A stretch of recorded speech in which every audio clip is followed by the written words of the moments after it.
Assalamu alaikum, I'm Aisha and you're watching Samaa News. Here are today's headlines.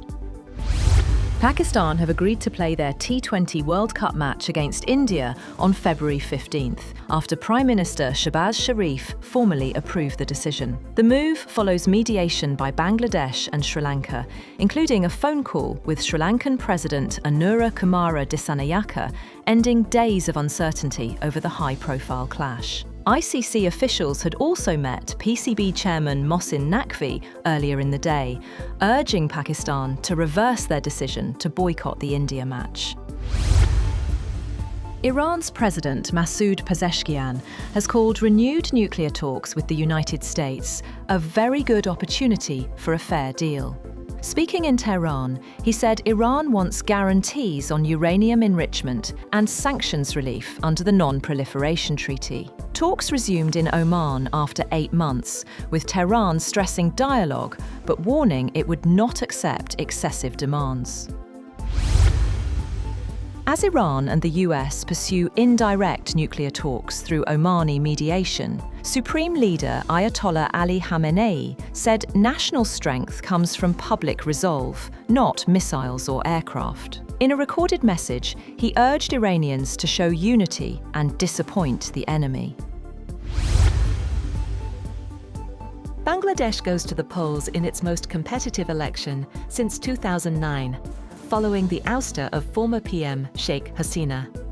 Hasina's Awami League is banned, leaving the Bangladesh Nationalist Party, BNP, and a Jamaat-led coalition in a close race. Generation Z, making up about a quarter of voters, is playing a decisive role, with young activists driving political engagement. Analysts say the outcome will also shape regional influence as China's role grows and India's wanes. Polls show corruption, inflation, and economic concerns top voters' priorities, while BNP remains the frontrunner. Jamaat's coalition, bolstered by Gen Z allies, could still make a strong showing. Japanese Prime Minister Sanae Takaichi's ruling Liberal Democratic Party, LDP, won a historic supermajority in vote, paving the way for her promised tax cuts and stimulus measures. Takaichi plans to suspend the 8% food sales tax for 2 years to ease living costs, a move that has rattled financial markets amid Japan's record debt. Investors have pushed down the yen and sold government bonds over funding uncertainties. Analysts say the victory strengthens Takaichi's hand against fiscal hawks in her party. She is expected to hold a post-election press conference Monday, outlining the next steps for her expansionary agenda. China says its policy towards Japan will not be affected by Sunday's election, in which Prime Minister Sanae Takaichi's coalition won. The spokesperson called on Takaichi to withdraw her comments on Taiwan, which Beijing says threaten regional stability. The election paves the way for promised tax cuts and increased military spending in Japan. Takaichi had previously warned that a Chinese attack on Taiwan could be survival-threatening for Japan, sparking tensions with Beijing. Britain's Prince William has arrived in Saudi Arabia on his first official visit to the kingdom. On the first day of his visit, the Prince of Wales toured the UNESCO World Heritage Site of At Turayf, alongside Saudi Crown Prince Mohammed bin Salman. His trip focuses on boosting UK-Saudi ties, including trade, culture, and environmental cooperation. Hong Kong media tycoon and pro-democracy advocate Jimmy Lai, 78, was sentenced Monday to 20 years in prison for national security violations, including collusion with foreign forces and publishing seditious materials. Authorities called Lai the mastermind behind conspiracies involving Apple Daily staff and foreign contacts. 6 former staffers and activists also received 6 to 10-year sentences. Global leaders and human rights groups condemned the ruling as a severe blow to press freedom, with Lai's frail health raising concerns over his safety in prison. At least 13 people have died after a residential building collapsed in Tripoli, Lebanon, as rescue teams continue searching for those still trapped. 9 survivors have been rescued from the Bab al-Tabaneh neighborhood. Officials said 2 adjoining buildings fell, home to 22 residents. Recent collapses in Tripoli highlight deteriorating infrastructure and years of neglect.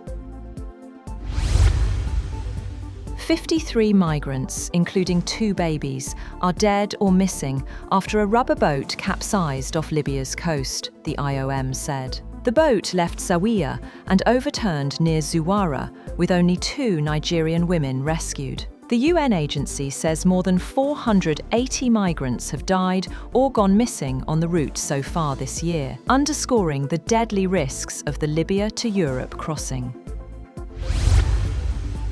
Thousands rally across Australia on Monday against Israeli President Isaac Herzog's visit, citing his alleged role in civilian deaths in Gaza. Pro-Palestine groups led demonstrations in multiple cities, with Sydney police deploying 3,000 officers to maintain order. Herzog laid a wreath at Bondi Beach, honouring the 15 victims of last December's mass shooting, and met survivors and families.